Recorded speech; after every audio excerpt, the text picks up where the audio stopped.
నమస్తే. ఈరోజు వార్తల్లోని మన సామాజిక తెలంగాణ ముఖ్యాంశాలు చూసుకుందాం. మెయిన్ హెడ్డింగ్ లో మనకి ఏముందంటే జోరుగా సాగుతున్న సర్పంచ్ అభ్యర్థి ప్రచారం అని ఒకటి మనకు అన్ని పేపర్లో, మన పేపర్ కాదు కానీ అన్ని పేపర్లో, మన తెలంగాణ స్టేట్ లో ఎన్నైతే మన పేపర్లు ఉన్నాయో అన్ని పేపర్లలో ఇప్పుడు ఫస్ట్ ఫేజ్ 11, 14, 17 వరకు ఇక మనకు సంక్రాంతి పండుగ ముందుగా వచ్చింది అనుకోవాలి. మనం ఓట్ల పండుగ కాదు, సంక్రాంతి పండుగ. అంటే ఈ సంక్రాంతి పండుగ అయితే మనకు లైఫ్ లాంగ్ గుర్తుండిపోతుంది. ఎందుకంటే మన ఈ రాష్ట్రంలో ఉన్న అన్ని గ్రామాలలో ఒక పండుగ వాతావరణం నెలకొన్నది. ఇప్పుడు చూసినట్టయితే జోరుగా సాగుతున్న కాంగ్రెస్ అభ్యర్థి ప్రచారం అని మనకు మెయిన్ హెడ్డింగ్ ఉంది. మరి ఇందులో అభ్యర్థులు, ఇందులో ఏ పార్టీలకు అతీతంగా మాట్లాడుతున్నా, దయచేసి పార్టీలకు సపరేట్ గా అని నేను పేరు తీసుకొని నేను మాట్లాడట్లేదు ఇక్కడ. ఎందుకంటే అభ్యర్థులు కాంగ్రెస్ కానివ్వండి, బీజేపీ కానివ్వండి, బీఆర్ఎస్ కానివ్వండి, సిపిఎంఐ కానివ్వండి, అదర్సే కానివ్వండి, ఏ అభ్యర్థి చూసినా గానీ బరిలోకి దిగడం అనేది ఇప్పుడు కామన్ అయిపోయింది. అట్లాగే స్వతంత్ర అభ్యర్థులు కూడా కోపర్లుగా నామినేషన్ వేస్తున్నారు. విత్డ్రాల్ మాత్రం ఏమాత్రం కావడం లేదు. ఇది ఇట్లా పెడితే ఇప్పుడు మెయిన్ ఇప్పుడు ఉన్న అధికారం ఉన్న పార్టీ కానీ పోయిన పార్టీ కానీ ఎవరైనా అభ్యర్థులు ఉంటే ఇప్పుడు ఒక్క అభ్యర్థి వచ్చేసి 1 కోటి నుంచి 2 కోట్ల వరకు ఖర్చు చేయడానికి వెనకాడడం లేదు. అంటే ఇప్పుడు ఒక్క సర్పంచ్ అభ్యర్థి 1 కోటి నుంచి 2 కోట్లు వెళ్తుందంటే రేపు పొద్దున అసెంబ్లీ, లోక్సభ ఎన్నికలు వస్తే ఎమ్మెల్యేలు ఎంత ఖర్చు చేస్తారు, ఎక్కడికి పోతుంది? అంటే ఇప్పుడు గ్రామాలలో చూసుకుందాం. మన గ్రామాలలో ముఖ్యంగా యువత ఒకటి ఈ అభ్యర్థులను ఎవరు నిలబడ్డారు, ఎవరు మనకు నిజంగా గ్రామానికి సేవ చేసి వచ్చి మన గ్రామంలో ఉన్న అన్ని పనులు ఎక్కడ ఉన్నా, అంటే స్టూడెంట్ విషయంలో కానివ్వండి, పెద్దవాళ్ళ విషయంలో కానివ్వండి, రోడ్ల విషయంలో కానివ్వండి, రెవెన్యూ ఆఫీసులలో అన్ని పనులు ఎవరైతే చేస్తారో, అంటే సర్పంచ్ అయితే ఎమ్మెల్యే ఇప్పుడున్న క్యాబినెట్లు ఏం చేస్తారు, 1 కోటి 2 కోట్ల ఇన్వెస్ట్మెంట్ పెట్టి ఒక ఎమ్మెల్యే లెవెల్ ప్రచారాన్ని స్టార్ట్ చేసినారు. అంటే ఒక ఎమ్మెల్యే నామినేషన్ వేస్తే ఎలా పోతారో సర్పంచ్ అభ్యర్థులు కూడా ఒక బ్యాన్ మేళతో ఒక పెద్ద గ్యాన్ నెంబర్ పెట్టుకొని పోయి నామినేషన్ వేస్తారు. ఆ నామినేషన్ వేసేది ఎక్కడ అంటే మళ్ళా ఎవరైతే మేజర్ గ్రామ పంచాయతీ ఉందో ఆ గ్రామ పంచాయతీలో వేస్తున్నారు. సరే, వేసి అట్లా పోయింది. ఇప్పుడు ట్రెండ్ నడుస్తూ సాగు క్రియేట్ చేసుకుంటారు సర్పంచ్ అభ్యర్థులు. అంటే ఇది ఎక్కడ పోతుంది అంటే ఒక ఎమ్మెల్యే, ఒక ఎంపీ ఆ లెవెల్లో మనం చూసినాం. చిన్నప్పటి నుంచి అయినా రాజకీయాలు చూసినాం, అట్లా చూసినాం. కానీ ఇప్పుడు అట్లా లేదు. ట్రెండ్ మారింది. ట్రెండ్ మారినట్టు కూడా గ్రామాలలో ఉన్న యువకుల మైండ్ కూడా మారాలి. వాళ్ళు పైసలు కూడా ఎత్తుకొని 1 కోటి 2 కోట్లు పెట్టడానికి నువ్వు వెనకాడట్లేవు. అంటే రేపు పొద్దున నువ్వు నా దగ్గర డబ్బులు తీసుకున్నావు, ఓటు 10,000 ఇస్తున్నా అని చెప్పి రేపు పొద్దున నాకు మురికాల బాగాలేదు, స్ట్రీట్ లైట్ బాగాలేదు, సీసీ రోడ్ లేదు, నాకు ఇక్కడ రెవెన్యూ ఆఫీస్ లో పని ఉంది, లేదంటే నాకు డెత్ సర్టిఫికేట్ కావాలి, లేకపోతే బర్త్ సర్టిఫికేట్ కావాలంటే ఏ ఒక్క గ్రామ సర్పంచ్ వచ్చే అవకాశాలు ఉండవు. ఇది రాసి పెట్టుకోండి.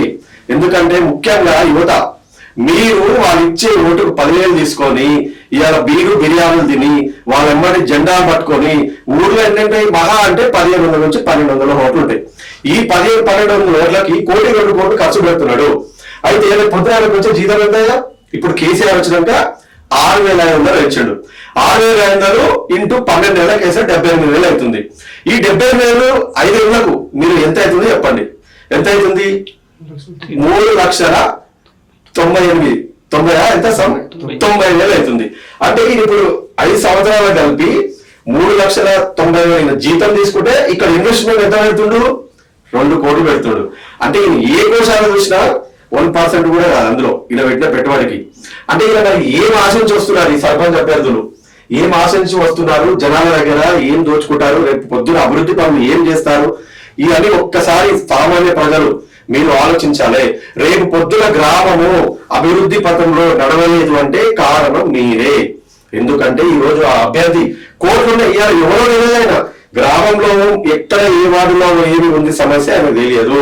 ఇతను ఎవరు కొడుకు, ఇతను ఎవరు అమ్మ అని కూడా కనీస జ్ఞానం లేని వాళ్ళు కోట్లు మూటలు పట్టుకొని ఇవాళ జనాలకు గ్రామాలలో వచ్చి ఓట్లకు నోటు అమ్మి కొని వాళ్ళను జనాలు ఎమ్మడేసుకొని తిరుగుతున్నారు.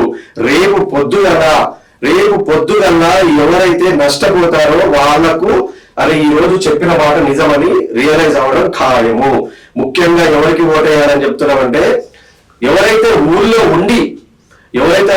ఉండి ఉద్యమ పరంగా కానీ ఒక రాజకీయ నాయకంగా ఎదుగుతుంటూ లేదు అంటే నాకు రాజకీయకు అతీతంగా నేను సమాజంలో ఉండి సేవలు చేస్తున్నాను, ఏదైనా సరే డెత్ సర్టిఫికేట్ కానీ ఏదైనా బర్త్ సర్టిఫికేట్ కానీ లేకపోతే యువకులు ఏదైనా ఊర్లో ఏదైనా సమస్య వచ్చిందంటే ఇమ్మీడియట్ గా రెస్పాండ్ అయ్యి ఒక యువకుడు పోయి ముందుండి దాన్ని ఒక ఉద్యమకరంగా కానీ లేకపోతే ఒక పోలీస్ స్టేషన్కి వెళ్ళి ఆయన ఒక ఆలోచన ఆయన ఒక పనిని ఆ ఇన్స్పెక్టర్ కానీ లేకపోతే మండల ఆఫీసర్ కానీ చెప్పి ఆయన పనిని తీర్చి ఎవరైతే యువకుడు యాక్టివ్ గా ఉన్నారో పార్టీలో ఆలోచించకండి. దయచేసి అతను స్వతంత్ర అభ్యర్థి అయినా చాలు, స్వతంత్ర అభ్యర్థికైనా మీరు ఓటేయండి.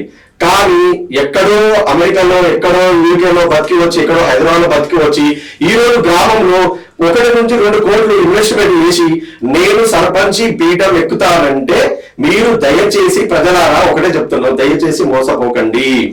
ఈ మాటలు నమ్మి రేపు పొద్దుగాల మన బిడ్డల యొక్క కొడుకుల యొక్క వాళ్ళ యొక్క భవిష్యత్తును బంగారు భవిష్యత్తును మీరు వాళ్ళ కాళ్ళ దగ్గర పడేయకండి. 5 సంవత్సరాలు ఉంటాడు, నెక్స్ట్ ఏం చేస్తాడు? మొత్తం ఎమ్మెల్యే దగ్గరికి పోయి నేను ఇది చేసినా అది చేసినా ఇది చేసినా అంటాడు.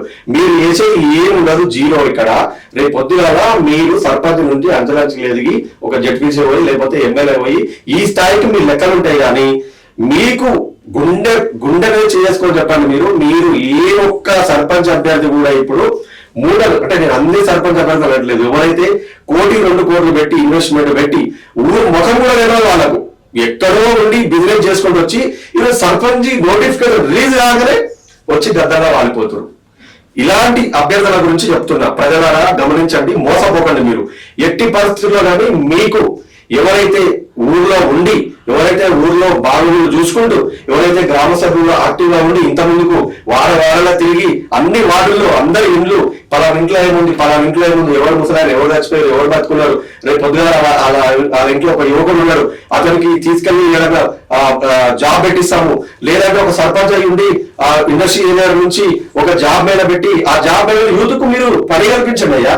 పని కల్పిస్తే ఆటోమేటిక్ గా చేంజ్ అవుతుంది. గ్రామాలలో ఎకనామిక్ ఉండాలి. ఫస్ట్ అభివృద్ధి అంటే ఎట్లయితుంది?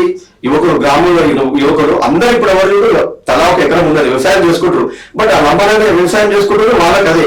మరి ఇప్పుడు కొడుకు ఉంటాడు, ఈయన పరిస్థితి ఏంది? ఈయనకు ఏమి లేకుండా ఎటు చెడుగాలు తిరుగుతా ఉంటాడు. ఇప్పుడు ఎలక్షన్ వచ్చినాయిగా మీ అమ్మాయి తిరుగుతారు జెండా పట్టుకోదు. ఎందుకంటే వాడికి రోజు తిండి పెడుతున్నావు, బిర్యానీ పెడుతున్నావు, బీర్ ఇప్పిస్తున్నావు, నీ అమ్మాయి తిరుగుతాడు. 10 రోజులు అయిపోయాక ఏమైతాడు? ఈ 10 రోజులు అరే నువ్వు మంచిగా సేఫ్ ఉన్నా, మా అన్న ఇట్లా చేసిండు, ఇప్పుడు నన్ను రేపు పొద్దున గెలిచినాక పట్టించుకుంటున్నాడు అని చెప్పి వాడు ఏం చేస్తాడు? వాడు చెరుదారు తిరగడం స్టార్ట్ అవుతాడు. అందుకే ప్రజలారా మీరు గమనించండి, ఈ యొక్క ఎవరైతే ఓటుకు నోటు అమ్మి డబ్బుల మూటలు తెచ్చి వాళ్ళ బిజినెస్ ఈ రోజు నీకు వాళ్ళ బిజినెస్ వదిలిపెట్టి ఊర్లో సేవ చేస్తా అంటే ఎవరు నమ్మడానికి లేరు. ప్రజలు ఒక్కటి గుర్తుపెట్టుకోండి, మీరు మీ బిజినెస్ పక్కన పెట్టి ఊర్లో వచ్చి నువ్వు సేవ చేస్తా అనడం ఎంత వరకు కూడా నమ్మదగ్గ విషయం కానే కాదు. అందుకే ప్రజలారా ఇది మనకు మంచి ఆయుధం.